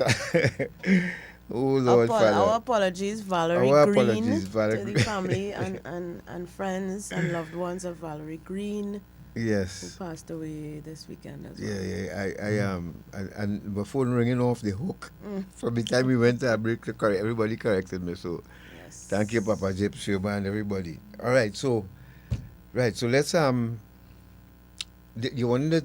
talk to you about there's an election coming up, and how does that work now? Let's see. Right next year, man. Yeah, That's next year. Sorry. An election is due next year. Next year, please go. I think is in the latter part of next year, 2026. But this is something that the membership would like to have cleared up as well. The election list. All right, because as Bali would have alluded to earlier, we now have a situation where the executive and the executive alone is responsible for people becoming members of the organization. And it puts the incumbent administration in a very advantageous position. And we would like to have that sorted out. For instance, Tobago. You know, over the years, we see that people, they come from Tobago and they support one particular person. Their votes don't split at all. Tobago votes don't split at all in these TUCO elections. No, that's their right. They have, they have the right to vote for whoever they wish or they think that could take the organization forward. But we want to know who are these members from Tobago. We want to see an election list. We want to see the list. We don't want it to be a position where there are people who possibly could be voting and they're not eligible to vote.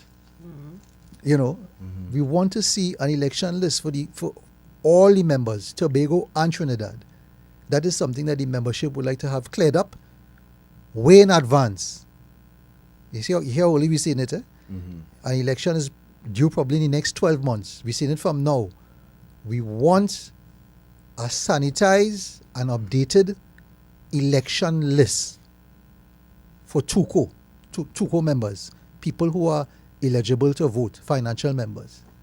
What I would like to see as well, let me put this in here one time, now that we have the air of everyone. You see how for national elections in this country, where the candidates are presented to the public. Yes. I would like to see going forward for our next election that we have a Saturday or a couple of Saturdays with people who are challenging for positions. They are allowed to give a 10-minute presentation to the membership.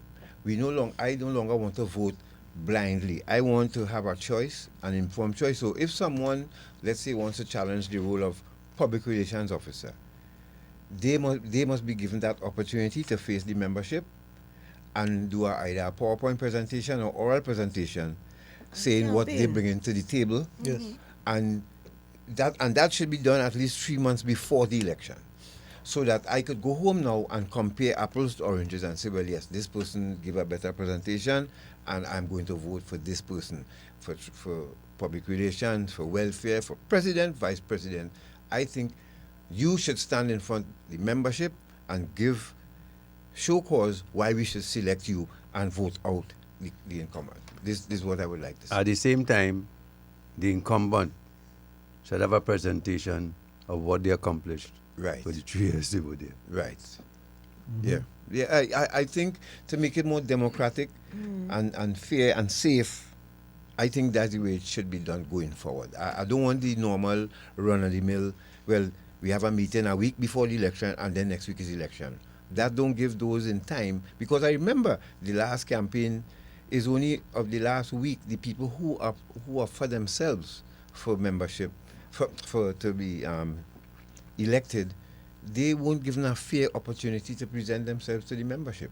So we didn't know. And I think we had even Chocolate Allen in the lineup. We had Lady Adana, we had Maria Bola, we had a lot of people, but they didn't get a chance to present themselves to the membership. I would like to see that going forward. What they do, they present a manifesto. Basically, that's what they do, and they put it online. Let me just say something before you just come on. Yes. Yeah. I just want to go back to something that was raised earlier about the Freedom of Information Act, and I was reliably informed from someone who I have the utmost confidence in, somebody who is in the know, that TUCO is covered by the Freedom of Information Act via the Minister of Culture and Community Development. So that is something that we'll have to explore a little further, because as I told you, we received a letter from them just a few days ago, signed by the General Secretary, that TUCO is not a public body, and therefore we can't get any information from them via the Freedom of Information Act. This person begs to differ, so it's something that we have to explore a little more. Right. So once you have paid members in an organization, they have a right to ask questions and get answers. That's Of course, if not, you're breaching the contract. You're breaching the contract as an organization, as a membership organization. The membership pays fees, and you have certain responsibilities as the organization. So, and if I want to say this morning, if it has been proven that monies have been misappropriated, we want to ask the president of TUCO, Mr. Ainsley King, and his executive members who have been paid these hundreds of thousands of dollars, close to the tune of $1 million, to do the decent thing and resign.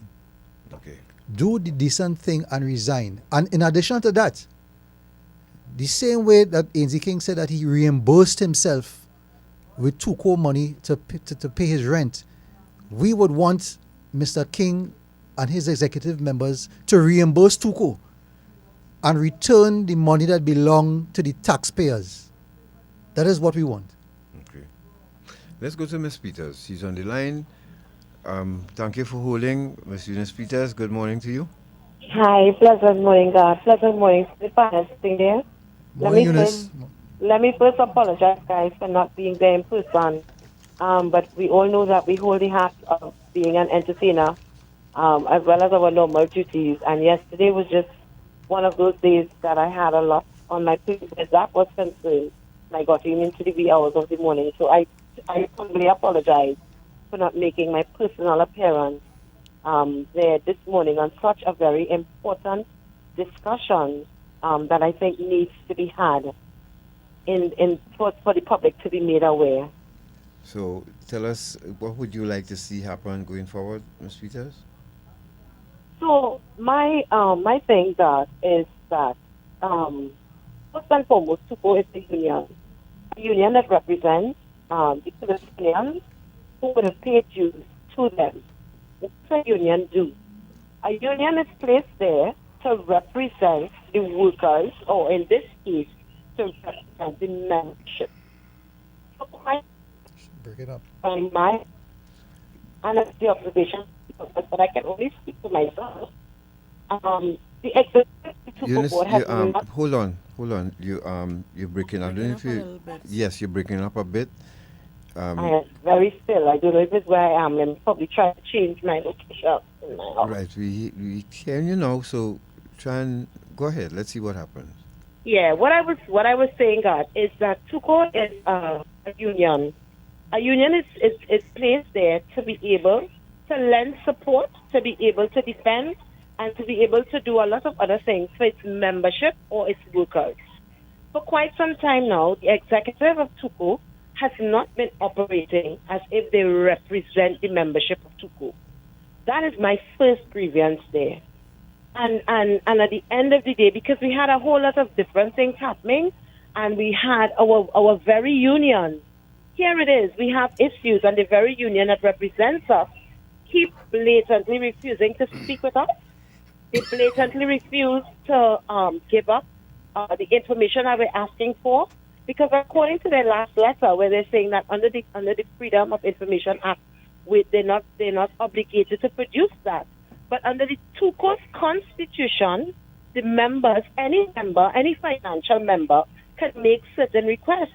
Yes. And we would have done that in the very early stages of these talks, very, very early. And they would have gotten their lawyers involved. They would have refused that. So they keep going all the way around. And of course, I think that their last response, because it did not come from their lawyers, it came from the general secretary. So they're now just saying blatantly disrespectfully, listen, we really want to hear you guys and we are not producing this. According to what you all are putting, we are not producing this. Mm-hmm. And my heart, what is hurting is that you represent me though. I pay you $150 per annum to represent me as a Calypsonian, as a member of an organization. So then why it is therefore you on the executive, it is the executive versus the membership. I have a serious issue with that. Yeah. Then there is the account of the monies. We are an organization where certain things cannot happen unless you bring it to the membership. My troubling concern with all of this, God, is that these monies were paid. We did not find out about it until the monies were already paid to them. No meeting was held, no correspondence was sent, no memo, no nothing to the membership stating, well, listen, as your president, I'm saying, I loaned you all $350,000 for Carnival, and I'm reimbursing myself out of whatever. All through Carnival and coming up the road, we've been hearing that TUCO has no money. TUCO has no money. How, therefore, we have close to $1 million being paid out to certain executive members, and the reasoning behind each of the payments is very, very baffling to me. Very, very bad. No accountability. No, nothing at all. Look how long. Okay, we have a general council meeting coming up, but my colleagues who are sitting there can tell you how long we have been asking. We have been writing the general secretary via email asking for a membership meeting, and to no avail. All of a sudden now, when the thing is waxing warm and you want to play a name and whatever, we now have a meeting coming up. So that is like really some of my concerns. My concerns is the inaccountability for the public's funds, because this is not our funds, mind you, ladies and gentlemen. This is the people's money. This is the government's money. This is taxpayers' money. And I think the looseness and recklessness of which it's being managed is a great, great concern for me. Natasha, you have any questions for Ms. Peters? Well, just to ask, what would you like to see happen for if the executive is found to be in breach of the Constitution or any laws? They need to return the money. They need to return the public funds. They need to return the government's money. Everybody who got needs to return the government's money, the people of Trinidad and Tobago's money, not the government. Because we as taxpayers, that's our money that was mishandled there. That's what I want to see. And of course, all of them stepping down, because they have shown and proven for the last 3 years that they are not in a position to fairly and professionally, diplomatically run the business of the Trinbago Unified Calypsonians organization. They need to step down. Okay. Well, Ms. Peters, if there's anything else you would like to add, we want to give you the opportunity to do so, but thank you very much for your time, and we hope we get some rest today. Thank you so much. Yes, I hope I do too as well. Thank you so much for having me, God. I just want to encourage all the members, and again, a tactic again. They're now stressing all over that, all financial members need to be at the meeting next week, Sunday, please God. I'm just encouraging all of you who are financial members of TUCO, let our voices be heard. Let us come out on Sunday. And we are not going there to fight, ladies Saturday. and gentlemen. Yeah. We're going there in the interest of peace, in the interest of understanding each other. We're going in the interest of resolution without the conflict and the back and forth. We're not going there for that. So I'm encouraging all financial members of TUCO, like myself, to come out on Sunday and let us have a discussion with the executive member of TUCO in decency and in order, and hopefully we can get some resolution and move forward. Thank you so much, I-95, and to my colleagues who are sitting there for having me. Long live Calypso, and God bless everyone. Thank you, Ms. Yun. And that was Eunice Peters giving her take on. And the meeting is Saturday. Saturday, yes. Saturday. Just for correction. The meeting is Saturday. And at where the location is Savannah, right? Yes. The Savannah. Yeah.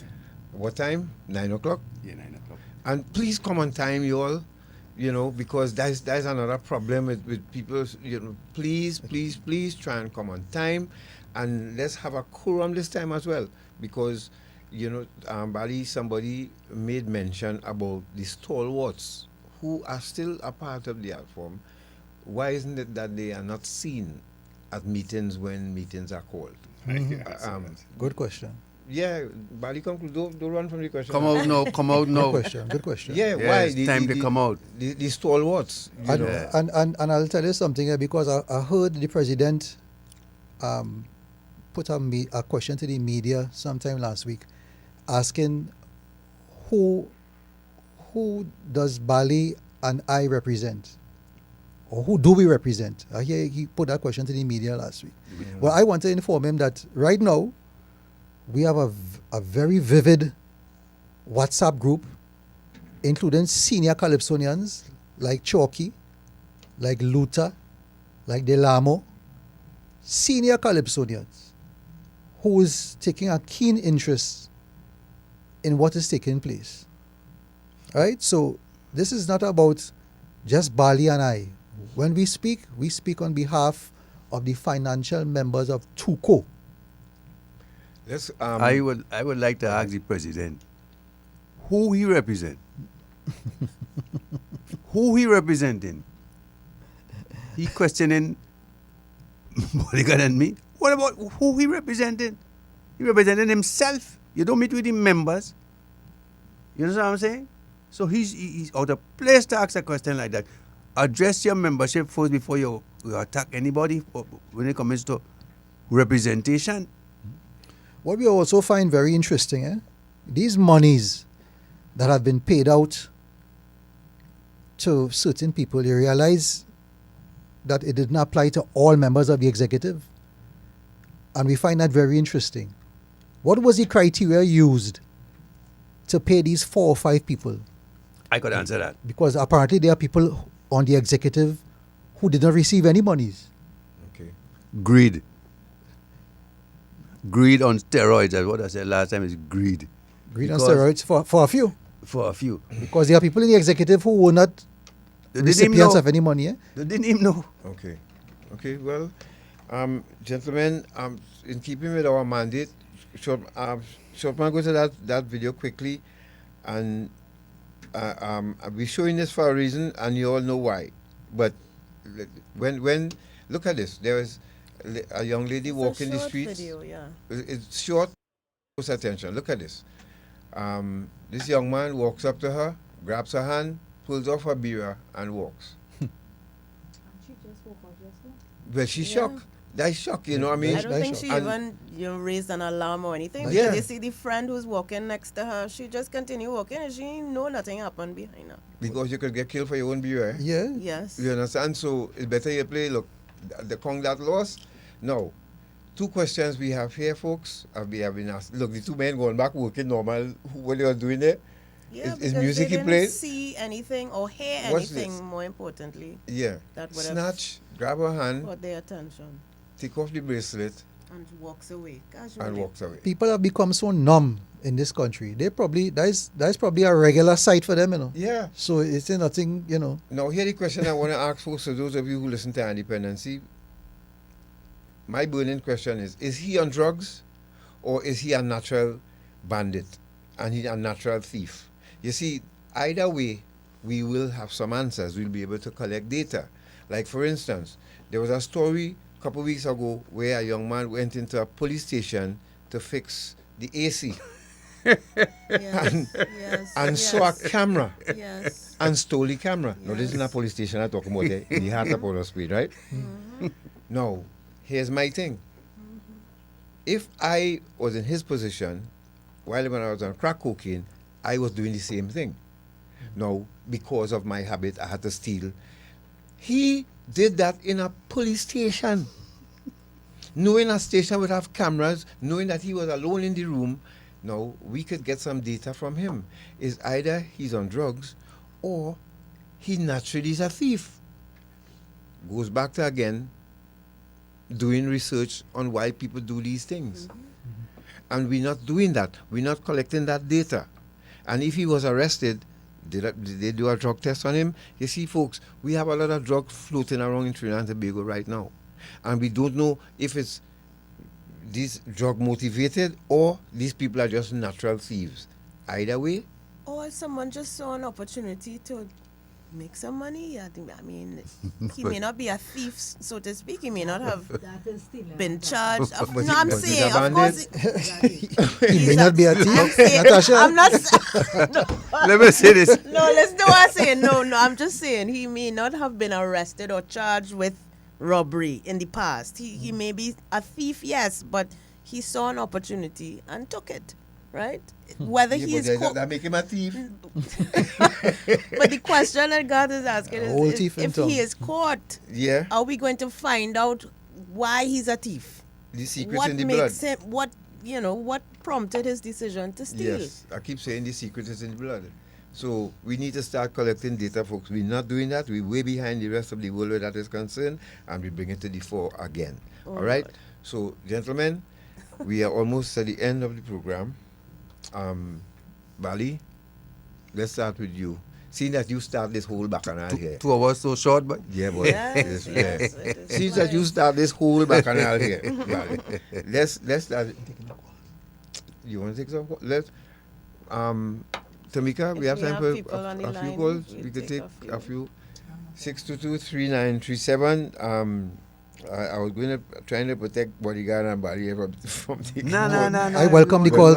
I welcome the calls. All right, so let's take our first call there. I welcome the calls. Hello, good morning. Hi, good morning to each and everyone there. Morning. Morning. Very good topic. But one thing I want to speak about, guys, you write this place a tea from in the station. Hello? You see? All right, caller. Thank you very much. You see why sometimes we just hesitate to take calls on this program. Now, this lady here, 2 hours we discussing Calypso. You hear what she come with? Oh, Lord Jesus. My word. Father have mercy. Hello. Trinidad, yes, Lord. Hello, good morning. Oh, God. You see what happened, man? Right, Hello, good morning. Hello, good day. Hello, yeah, good day. Yes, good morning. Good morning. You have people in the same organization who fighting against, they did the same thing when they were there before. Now they're not in the thing they're fighting. All right, sir. Thank you very much. I want to respond to that. Go ahead. Yeah, Hello? that's. Hold on. Morning. Yes, sir. Morning to Bali and to Roger. Morning, sir. For the first time that the King stepped in when he was criticizing with Calypsonians who run Indians out of the tent and only anti-Indian songs and a whole sort of lacquery and bacchanal he created. From that, I start watching him. A lot of Calypsonians were intimidated by that. And I started watching the people who were selected who get into Skinner Park. All I can say to this, because when the allegations was raised, he denied it. Right? He denied it from front. Then he came wrong and he spun wrong and he changed his that he actually paid himself to himself. I'm going to tell you something. You see the dishonesty in this country is where Trinidad way it is. And every organization and every entity, the majority of it is the same money issues. And all I can say to all of this, Santi Maniti, welcome to Trinidad. What's the consequences? You get 60 people.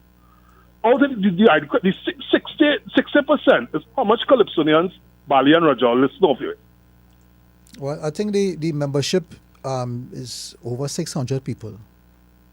So 60% of that. By 360. Yeah, 360. Yeah. But I don't believe in 600. No way I believe TUCO has 600 members. No way. Especially financial. Yeah. Does that include, and somebody's asking online, does that include soca artists in terms of the membership? Everybody. Yes. Yes. Yeah. Okay.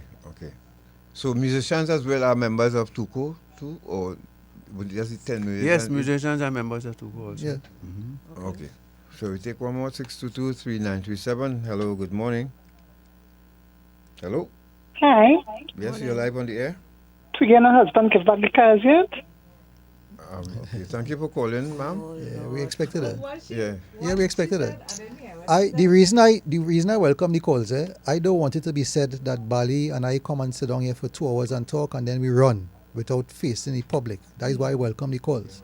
But to the caller who spoke about people being on the executive before and doing the same thing, well, firstly, I want to say is he can't be talking about me because I was never on any TUCO executive. Secondly, when AZ King took over the presidency, he said that he met TUCO in shambles and TUCO was invisible, and now he has taken it international and all these fancy terms, flowery language.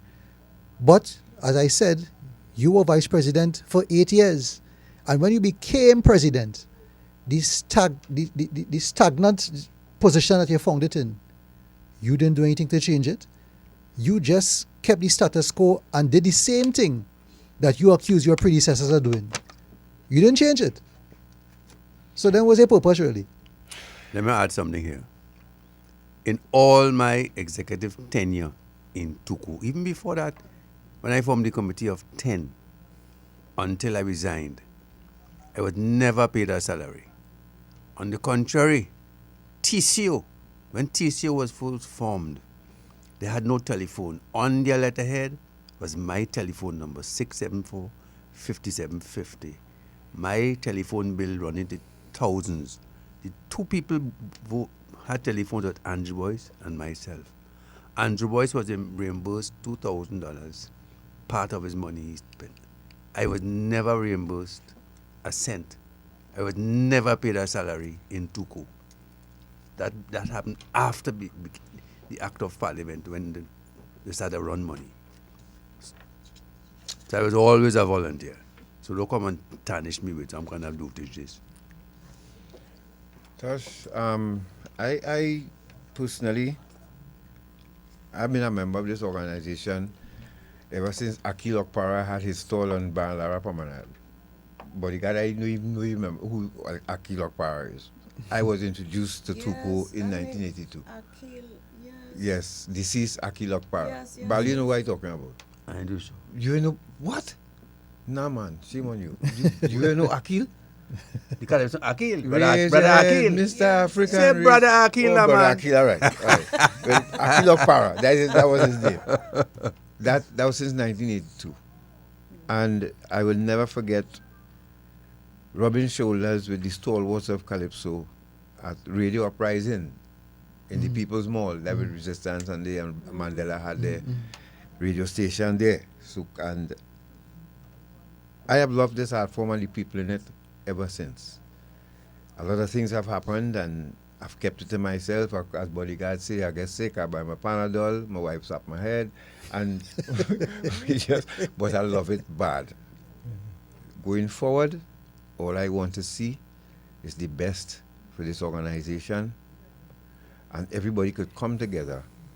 And we cannot complain. Who complaining about this? I'm sorry, because as Calypsonians, we mounted stage here, there, and everywhere and pointed and poked at corporate Trinidad and Tobago, the politicians, society. We've called out everybody. Now, and everybody sat in audiences and took the jamming from Calypsonians. Now, the Calypsonians here are pointing the microphone at us. And we have to be able to take it like big men, how the politicians took it like big men and women, how society took it like big men and women. Get your big boy jockey shorts and panties on and take the jamming now and take the criticism from your own. Because our motto is taking utmost care of our own. There's all these gentlemen, there's what I pick up here now. Going forward, there's all this they're asking. And as much as we pointed at society, the Calypsonians pointing at ourselves now. Let's look at it that way. Right? And we have to take it just as we throw back our foot and laugh in audiences at what the Calypsonians say about the politician and society. It's our turn now. As Kurtalin said, what? Your turn now. It's your turn now. Let me deal with it now. That's closing comments. I would just like to say, to encourage those who may be, reluctant to speak up, use your voice. This is why you in this art form. This art form is about truth. It's about identity. It's about honesty. It's about forthrightness. And if these are the values that Calypsonians want to embrace, then it has to be in all facets of its operations. And if the leadership is falling by the wayside and doing the wrong things, somebody had to pull them up. And if not, as God said, the Calypsonians themselves need to pull up their own, then do it. Yeah, we pull up society and everybody enough. Time to pull up ourselves. Yeah. Bodyguard, you want to say something before we go? I just want to call on the membership of TUCO to start seeing themselves as more valuable than just qualifying for a Calypso competition. That is my advice to members. Broaden your minds.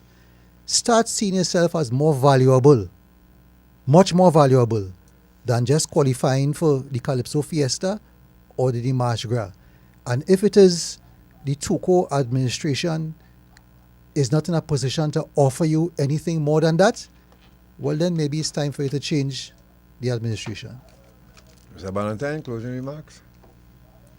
I wish all the best for TUCO. And when I say TUCO, I don't mean the executive. I mean the executive and the membership. Let's wrap up here. So what we have heard today makes it quite clear that Calypso is more than music. It is our voice, it's our truth and our identity. But its survival depends on how we listen, how we lead, and how we bridge the gaps. We want to thank our guests, Errol Bali Ballantyne, Roger Bodyguard Mohammed, and Eunice Peters for lending their voices to this discussion. And of course, thank you to our listeners for staying with us this morning, and happy Republic Day when it comes next week. Happy Republic Day. And remember, the conversation does not end here. Join us on Facebook and YouTube and keep the dialogue going. Until next Sunday, God's willing, stay safe and stay connected. This has been I on Dependency. Take care, Tamika. Thank you.